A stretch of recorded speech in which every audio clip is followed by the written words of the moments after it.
And good morning once again. Welcome to another Living Hope Today study, my friends. Today we are in 1 Samuel 17, and we are seeing a contrast develop that is completely undeniable. There's one king that doesn't really know God. He won't obey God, even when the instructions are set before him very clearly. He still won't do it. And then there's another person, a shepherd boy, somebody that would be nominal, weak, maybe discarded as unimportant. But that person believes the Lord can do whatever the Lord wants to do. He will not leave his servant unattended. He will defend him. Well, that's David, obviously. David's already been anointed king by Samuel.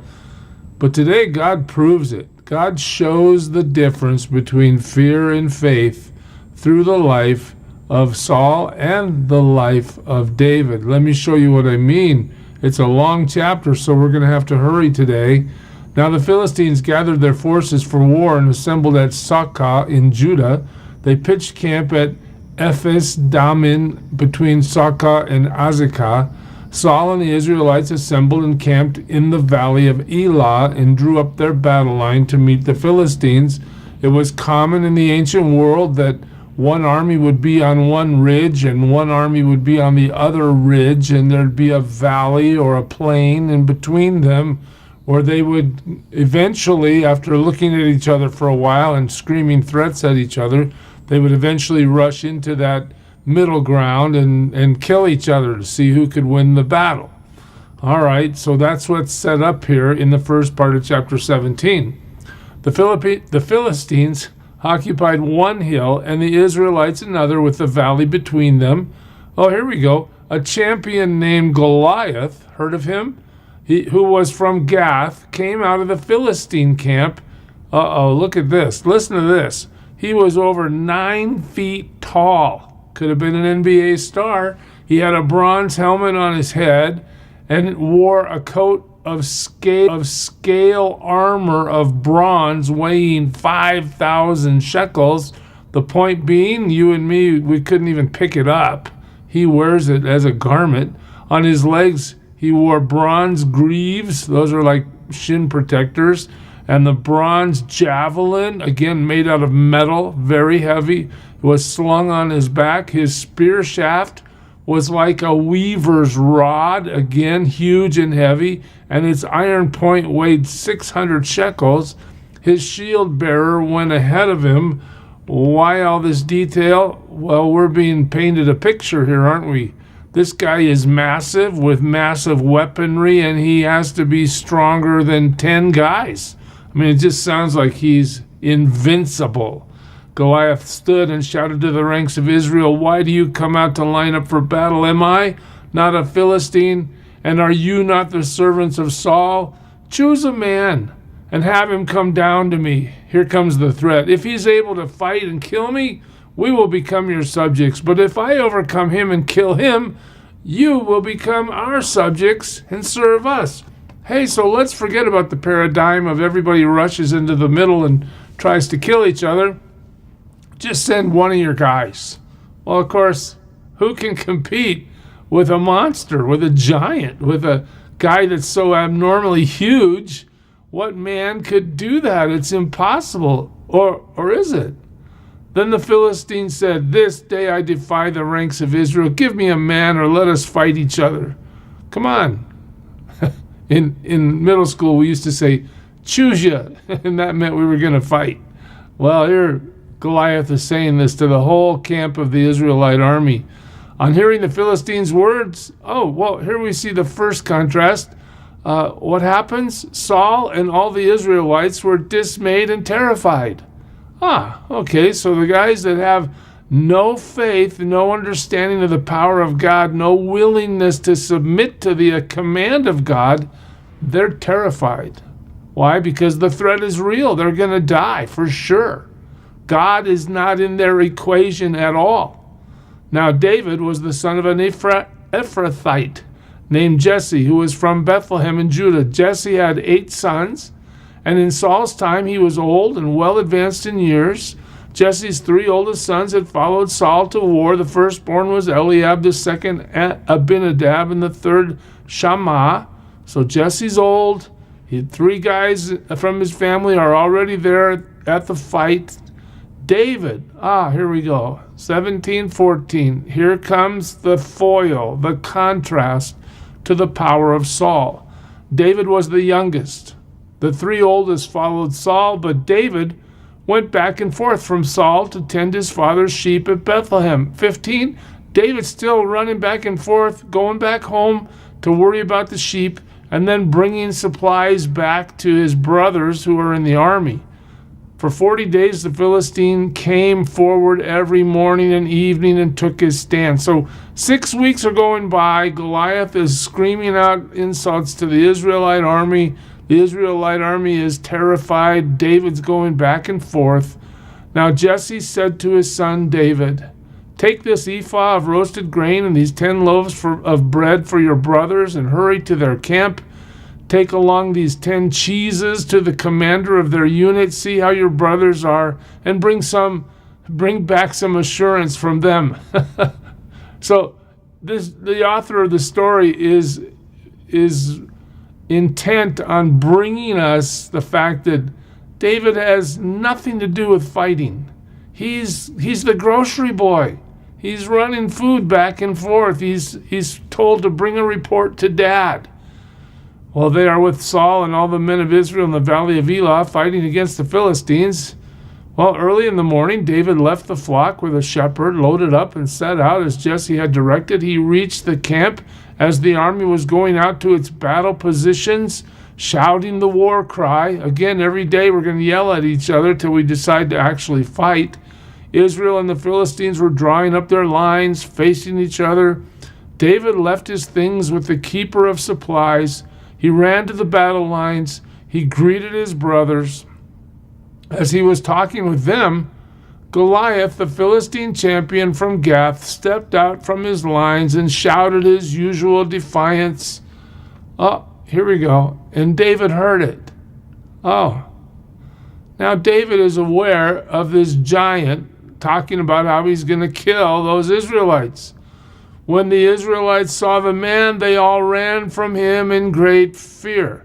The text is sure to tell us that the whole army is unwilling to encounter Goliath because of his size. They're afraid. Now the Israelites had been saying, "Do you see how this man keeps coming out? He comes out to defy Israel. The king will give great wealth to the man who kills him. He will also give him his daughter in marriage." In other words, you're going to be part of the royal family if you can kill this guy. And he'll be exempt from he will exempt his father's family from taxes in Israel. Wow, hey, you get a bride and you get out of paying taxes? Man, not to mention the victory, right? There's a lot of incentive here. David asked the men standing near him, "What will be done for the man who kills this Philistine and removes this disgrace from Israel?" And then watch this question. "Who is this uncircumcised Philistine that he should defy the armies of the living God?" There it is. Pay attention to that. Why? Because David recognizes that God is real. David recognizes the offense to God that this Philistine named Goliath is presenting, and David is indignant. He's not going to just sit back and go, "Oh, well, we should run for it." No, he's upset to the point where he's going to do something about it. It's his heart. Remember, God's looking for the one with the heart. Well, David shows it here. They repeated to him what they had been saying and told him, "This is what will be done for the man who kills him." When Eliab, David's oldest brother, heard him, we get to have some family controversy here. Eliab, David's older brother, heard him speaking with the men. He burned with anger at him and asked, "Why have you come down here? And with whom did you leave those few sheep in the desert?" In other words, you're nothing. Why aren't you doing your job looking after the sheep? "I know how conceited you are and how wicked your heart is. You came down only to watch the battle." Oh, wow. So David's brother Eliab, his oldest brother, has a super bad opinion about David. Who do you think you are? You're wicked. Wow, you're conceited. David is confident in the Lord. He's not going to let his family's opinion stop him. Now, what have I done, said David. Can't I even speak? He then turned away to someone else and brought up the same matter, and the men answered him as before. And what David said was overheard and reported to Saul. So Saul sent for him. The scene shifts. David said to Saul, let no one lose heart on account of this Philistine. Hey, king, I don't know what you're thinking about. Why are you upset? Yeah, sure, this guy's huge, but so what? God's bigger than this guy. That's the underlying theme here. So David is correcting the king. David says, your servant will go and fight him. Saul replied, you're not able to go out against this Philistine and fight him. Why not? Well, you're only a boy. And he's been a fighting man from his youth. This guy's a warrior. He's huge. You're just a little shepherd boy. You can't do anything. But David said to Saul, your servant has been keeping his father's sheep. When a lion or a bear came and carried off a sheep from the flock, I went after it, struck it, rescued the sheep from its mouth. When it turned on me, I seized it by its hair, struck it, and killed it. Notice two things. David is fearless, right? But the second thing to notice is God has already prepared David for fighting through these experiences that he's had while he has been this insignificant little shepherd boy out in the field. All right? He went after it, it says. All right. In other words, David has this really super strong sense of what's right and what's wrong, and he's going to make it right if he can. So watch this.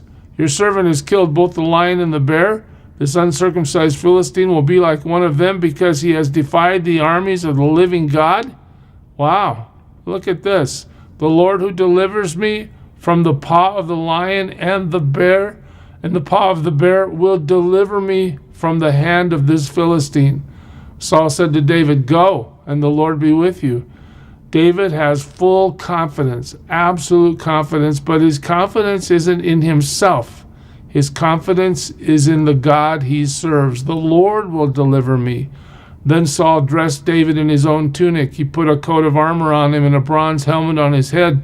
David fastened on the sword over the tunic and tried walking around because he was not used to them. I can't go in these, he said to Saul. So Saul is still thinking conventional strength, conventional battle, conventional wisdom, man-made effort. David's still thinking, the Lord will deliver me. The Lord will give me the victory. I don't need all this armament. I don't need all these battle-ready things that you guys normally use. I can't go out in these because I am not used to them. So he took them off. Here, keep your sword, keep your shield. I don't need that. Then he took his staff in his hand. Oh, here's what I need. He chose 5 smooth stones from the stream. He put them in the pouch of his shepherd's bag. And with his sling in his hand, he approached the Philistine. So we got this huge warrior, massive in size, massive in weaponry, and we got this little shepherd boy with his sling and a couple of rocks. Wow. What's going to happen? Well, conventional wisdom says David's going to get killed. But God's wisdom says, no, that's not right. Meanwhile, the Philistine with his shield bearer in front of him kept coming closer to David. Okay, it's on. Let's do it. He looked David over and saw that he was only a boy, ruddy and handsome, and he despised him. So Goliath is insulted that the best thing the Israeli army can do is bring out this shepherd boy. And he said to David, am I a dog that you come at me with sticks? And the Philistine cursed David by his gods. Come here, he said, and I'll give your flesh to the birds of the air and the beasts of the field. The threat gets issued. David's response, David said to the Philistine, you come against me with sword and spear and javelin, but I come against you in the name of the Lord Almighty, the God of the armies of Israel, whom you have defied. I'm not here in my own strength, and I don't care about your battle armaments, and I don't care about your size, because I know the Lord Almighty, the God of the armies of Israel. You're not just defying us, you're defying our God, and we are going to have victory over you. This day the Lord will hand you over to me. There it is. And I will strike you down, and I'm going to cut off your head. Today I will give the carcasses of the Philistine army to the birds of the air and the beasts of the earth, and the whole world will do what? Well, notice two things. This day the Lord will. You see that? The Lord will. I'm not dependent on my own strength. I'm dependent on him. And everybody in the world's going to know there's a God in Israel by the time we're done with this. All those gathered here will know that it is not by sword or spear that the Lord saves, for the battle is the Lord's, and he will give all of you into our hands. Pure faith, pure confidence, but not self-confidence, confidence in the Lord. As the Philistine moved closer to attack him, David ran quickly toward the battle line to meet him, reaching into his bag and taking out a stone. He slung it and struck the Philistine on the forehead. The stone sank into his forehead, and he fell face down on the ground. So David triumphed over the Philistine with a sling and a stone. Without a sword in his hand, he struck down the Philistine and killed him. David ran and stood over him. He took hold of the Philistine's sword and drew it from the scabbard. After he killed him, he cut off his head with the sword. When the Philistines saw that their hero was dead, they turned and ran. They're afraid of the shepherd boy, but they're really afraid of the God that the shepherd boy serves, because they see that the strength of God has been applied and their giant is dead. Then the men of Israel and Judah surged forward with a shout and pursued the Philistines to the entrance of Gath and to the gates of Ekron. Their dead were strewn along the Sha'araim road to Gath and Ekron. When the Israelites returned from chasing the Philistine camp, they plundered their camp, and David took the Philistine's head and brought it to Jerusalem. And he put the Philistine's weapon in his own tent. Now this is fast forwarding us to a different situation, but it's supplying us with a fact. Okay? We're going to now go back to the battle zone and hear this discussion. As Saul watched David going out to meet the Philistines, he said to Abner, commander of the army, Abner, whose son is that young man? And Abner replied, as surely as you live, O king, I do not know. Well, the king now says, find out whose son this young man is. Wait a minute. In chapter 16, David was playing music for Saul, and he made him his armor bearer. And now we're looking at, what do you mean? Who is this guy? How can Saul say that? Well, here's the answer to the question. In the Near East, the question would really imply more, what is the lineage of this man? In other words, Saul has been looking at David as nothing more than a servant boy who plays music for him. There's been no real true understanding of friendship or any sort of camaraderie. He's just a servant. All right, now that he has defeated the enemy, now that Saul's going to give him his daughter and keep him tax exempt for the rest of his life, Saul has a question. Who is this guy? What's his lineage? What's his legal identity, his tribal status? Is he eligible for royal reward? And just notice that David now moves from anonymous servant to national hero. As soon as David returned from killing the Philistine, Abner took him and brought him before Saul, with David still holding the Philistine's head. Whose son are you, young man? Saul asked him. David said, I'm the son of your servant Jesse of Bethlehem. A long chapter, a long study this morning. What do we know? Well, when we serve the Lord, we need to serve the Lord from the perspective that God can do anything God wants to do, and we belong to him, and we don't have to be afraid of evil. We don't have to be afraid of enemies. We have to stand in the power of God and trust him. Do what he says, follow him, and just know that God defends the people that love him as they serve his purpose. Serve him well today, church. God bless you. Who is it who for sinners shed his blood, and now for cleansing all can plunge beneath that flood. It's Jesus. But do you know who he is?